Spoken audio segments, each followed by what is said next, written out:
Sejam muito bem-vindos a mais um vídeo aqui do canal da Seja Mais.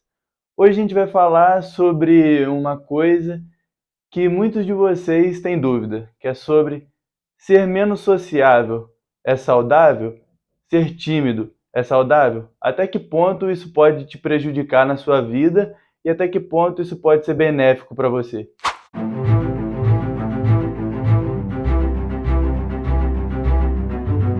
Bom, ser uma pessoa mais reservada, mais introvertida, ou ser uma pessoa mais extrovertida e que gosta sempre de estar acompanhada de outras pessoas, é algo da personalidade de cada um e isso pode variar em graus diferentes, essa extroversão e essa introversão. Mas até que ponto ser menos sociável pode ser um problema para a sua vida, para os seus relacionamentos, para o seu trabalho, para o seu funcionamento global? Para a gente entender melhor até que ponto é ruim ser menos sociável, a gente precisa falar de um transtorno, que é o transtorno da personalidade esquiva. Segundo o DSM, esse transtorno é caracterizado por um medo e uma hipersensibilidade a ser rejeitado e a ser criticado por outras pessoas em algumas situações, principalmente situações sociais ou que envolvam o julgamento de outras pessoas em relação a alguma atitude que você tenha. E esses sinais e sintomas que eu acabei de falar para você, eles muitas vezes se sobrepõem ao transtorno de ansiedade social, que é quando a pessoa se sente inibida, sente medo, se sente humilhada de se expor em situações sociais por ter medo de um desfecho ruim acontecer e ela ficar numa situação constrangedora. Provavelmente as pessoas que têm o transtorno da personalidade esquiva podem ter um transtorno de ansiedade social? Provavelmente porque em saúde mental, quando a pessoa tem um transtorno mental, a regra é que ela tenha mais de um, então a comorbidade é a regra. Mas uma pessoa que tem o transtorno de ansiedade social, ela necessariamente vai ter o transtorno da personalidade esquiva? Provável que não, porque a incidência desse transtorno na população é muito baixa. Já a do transtorno de ansiedade social é bem mais alta. Então, uma pessoa que tem o transtorno de ansiedade social, provavelmente ela vai ter outros transtornos comórbidos, como depressão, ansiedade generalizada e por aí vai. Pô, legal, Gão. Mas e pra quem quer saber a diferença entre transtorno de ansiedade social e o transtorno de personalidade esquiva? Maravilha. Bom, a gente tem algumas diferenças entre esses transtornos, mas a gente tem que entender o contexto deles. O transtorno da personalidade esquiva, muitas vezes esse padrão inflexível da pessoa de sentir medo de situações sociais, ela não se restringe só ao campo social. Ela é um jeito da pessoa ser mais inflexível. E no transtorno de ansiedade social, esse medo ele é mais voltado para situações que envolvam um contato social, em que outras tarefas a pessoa não se sente tão inibida de estar se comunicando com outras pessoas e desenrolando algum assunto com alguém que ela conhece, com alguém que é próximo dela. Para a pessoa que tem transtorno de ansiedade social, isso não vai ser um problema tão grave, mas para a pessoa que tem o transtorno da personalidade esquiva, até por pessoas que ela conhece, vai ser um grande problema conversar, olhar no olho da pessoa, se abrir mais, porque é uma característica muito inflexível da personalidade dessas pessoas.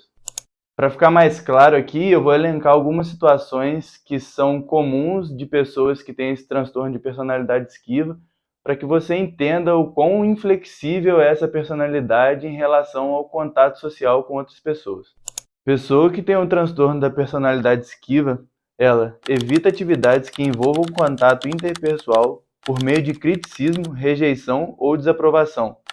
Não se envolve com outras pessoas a não ser que tenha certeza que seja apreciado. Tem resistência ao entrar em relacionamentos íntimos por medo de ser envergonhado ou ridicularizado. Tem pensamentos constantes de rejeição e crítica. Se sente inadequado em interações com novas pessoas. Enxerga a si mesmo como socialmente estranho e inferior a outras pessoas. E fica relutante ao se envolver com atividades novas por medo de se envergonhar. Então, a diferença de uma pessoa que tem o transtorno da personalidade esquiva para uma pessoa que simplesmente é mais introvertida, as pessoas introvertidas, elas têm ali o que a gente chama de bateria social, que uma hora ela atinge o limite e ela precisa ir pro canto dela, ficar na dela, mas posteriormente ela se relaciona com outras pessoas de novo. Já a pessoa que tem um transtorno da personalidade esquiva, se relacionar com outras pessoas é algo que é inimaginável por um medo irracional da pessoa ser criticada e de passar vergonha ali perante as outras pessoas. Isso faz com que ela, de fato, se isole e não tenha nenhum tipo de relacionamento com ninguém. Então, é preciso que a gente entenda o motivo dessas autocríticas exacerbadas e distorcidas para a gente conseguir endereçar o tratamento e reavaliar essas autocríticas para achar de fato evidências de que elas são distorcidas e de que, na verdade, aquilo é uma crença que a pessoa tem de si mesmo que não corresponde à realidade. É complicado a pessoa fazer isso sozinho? Muito, porque nossos pensamentos são bastante enviesados e a gente sempre tende a procurar informações que vão confirmar o que a gente pensa e não que vão contra o que a gente pensa. Então, provavelmente, essa pessoa sempre vai ter motivos para te falar que ela é uma pessoa que tem que ser rejeitada, que ela não pode ter amigos, não pode ter relacionamentos, porque as crenças dela vão de encontro a isso. Então, uma ajuda profissional é de extrema importância, porque um viés, um olhar sem esse viés negativo, vai fazer com que a pessoa reestruture esses pensamentos dela em relação a si mesma e possa enxergar situações de uma outra forma que não seja tão hostil e catastrófica da forma com que ela pensa. E se você que está aí se identificou com alguns desses sintomas que eu disse, não significa que você tenha nem o transtorno da personalidade esquiva, nem o transtorno de ansiedade social. O que a gente quer passar nesse vídeo aqui é apenas informação. Para um diagnóstico ser feito, ele tem que ser feito com um profissional, com uma entrevista estruturada, com ferramentas para que essa entrevista dê possibilidades ao psicólogo de fazer um diagnóstico. E o principal é o contexto em que esses sintomas aparecem. Porque se tiver num contexto que realmente você passou por uma situação em que você se envergonhou, é comum que você sinta isso, de não querer interagir novamente porque você passou por uma situação ruim. Mas caso isso esteja descontextualizado e trazendo um prejuízo significativo para a sua vida, aí você deve tomar mais cuidado, ter uma atenção especial para isso e sempre buscar ajuda profissional. Então, o vídeo de hoje é isso e até o próximo.